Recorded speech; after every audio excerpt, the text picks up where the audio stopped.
Perfect Blue is the most ahead of its time movie ever. The more time progresses, the more relevant it gets. It came out in 1997 and perfectly predicts the philosophical downsides of the internet. The way people perceive themselves, the way it invades your life, the way it creates an alternative version of yourself that you feel like you have to uphold everything.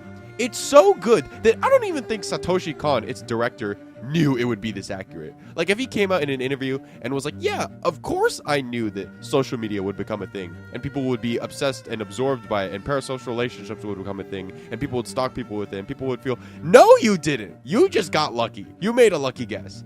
This film is more ahead of its time than all those heralded sci-fi movies. The Matrix, 2001: A Space Odyssey, Metropolis, Blade Runner, all of them.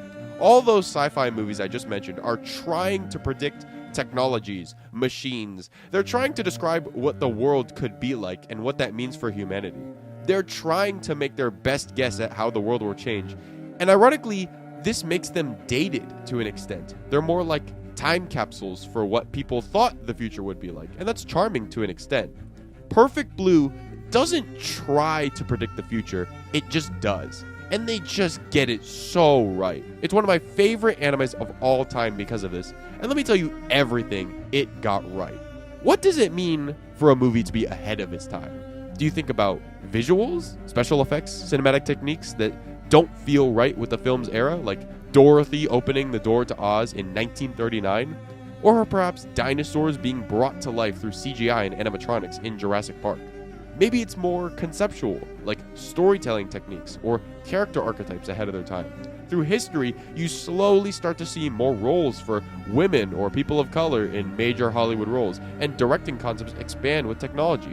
I'd argue Toy Story and Shrek are both ahead of their time, but for completely different reasons. Pixar's first hit because it revolutionized the tech landscape and added a whole nother dimension to animated landscapes, and Shrek because it let studios realize children's content could be crass, satirical, literally an allegory for posh Englanders for supposed Scottish brutes, more so from a writing perspective. So what is Perfect Blue?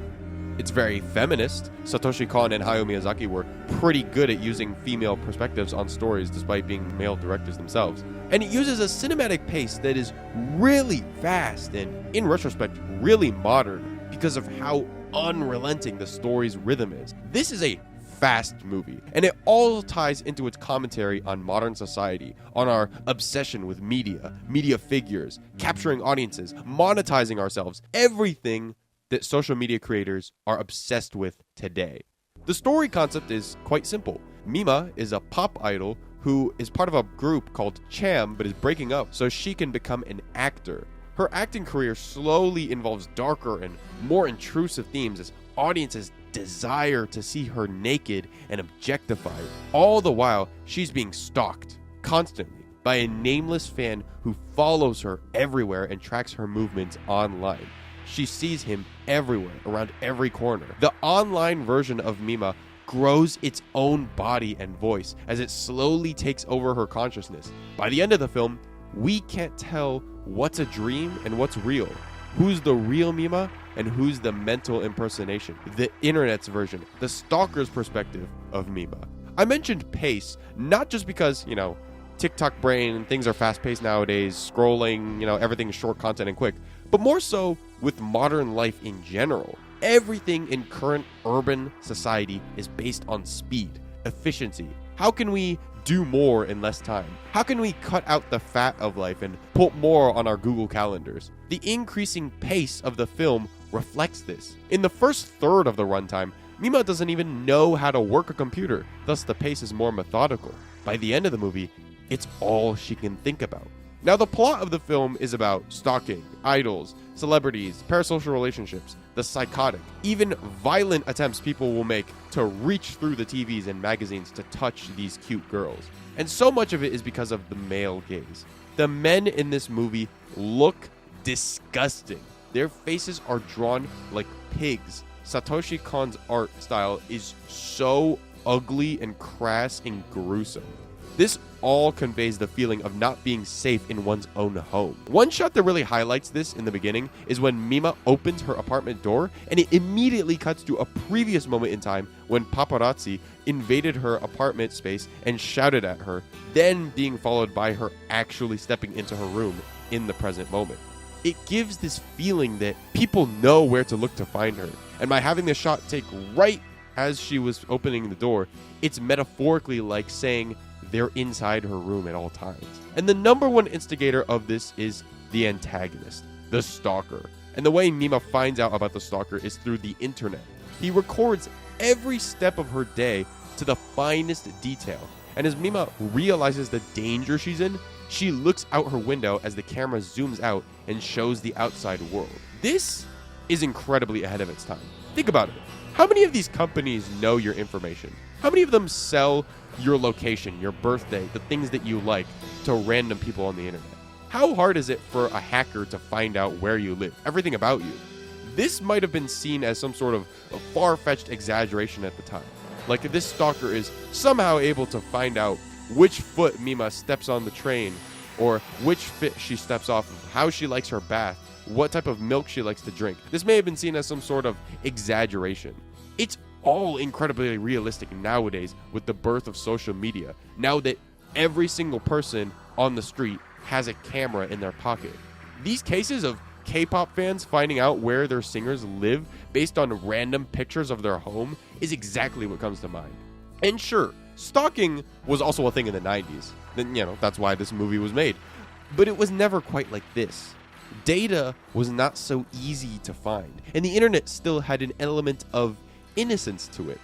But the truly revolutionary concept in Perfect Blue isn't the pace that, gets faster and faster and reflects modern life, or how the internet could be used to stalk people to get information. That was already kind of a concern at the time. Or how commodified modern media is. The commodification of modern media was a commentary for hundreds of years, actually. But how the internet creates a separate version of oneself that people will proclaim as true. The climax of this movie shows the stalker attacking Mima and claiming that he knows Mima better than she knows herself as he attacks her. No, damn it! You didn't know I was Me-Mania! You're just pretending to be Mima-din! This is so ahead of its time because it perfectly predicts internet parasocial relationships. And this is before social media existed, before Facebook, MySpace, YouTube. And people do this all the time. They defend their favorite celebrities when some bad news comes out about them, or they take trivia quizzes on them. They watch their live streams, which are really just one-way conversations when you think about it. This dialogue in 1997 could have been seen as kind of ridiculous. Like, what do you mean this stalker thinks he knows Mima better than she knows herself? This is what people do all the time nowadays. People on social media feel like they know people that they really don't. Celebrities existed before the internet, sure, and so did parasocial relationships. But this film perfectly predicts how it would evolve. People turn into a different person when they step in front of a camera. I mean, that's a very classic, a very old film theory concept. The camera objectifies you. Perfect Blue personifies this by literally making another Mima, an accumulation of what fans want her to be. It mocks the real Mima. It taunts her. It takes over her brain. This is what you see with a lot of these people on social media. On TikTok, for example. It becomes their everything. These one-hit wonders feel like they have to adhere to what the audience wants, because if they don't do that, they're going to lose their views. And they keep making the same content over and over because that's what people will consume. You see Mima's self-worth drop, her anxiety rise, because she can't please these anonymous people. And, obviously also because she's being stalked. But not only that, but because she feels that the weight of her fans is being let down on her. Now, for example, Mr. Beast lands in a country for an hour, and all of it just takes one person to take a photo for fans from all over the area to know, checking Twitter, where he is. And this is the real crux of why Perfect Blue is ahead of its time. It predicts how information technology becomes dangerous. Not because robots will turn evil, grow red glowing eyes, and take over the world, or because the technology itself is evil, but because people don't know how to separate the digitally perceived and the real.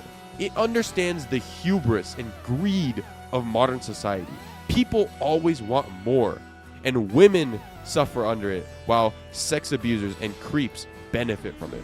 The internet punishes the naive, the careless, those who brush off its power, all in 1997. At the time, the computer was for playing games, reading emails, and making calculations for science, math, or economics.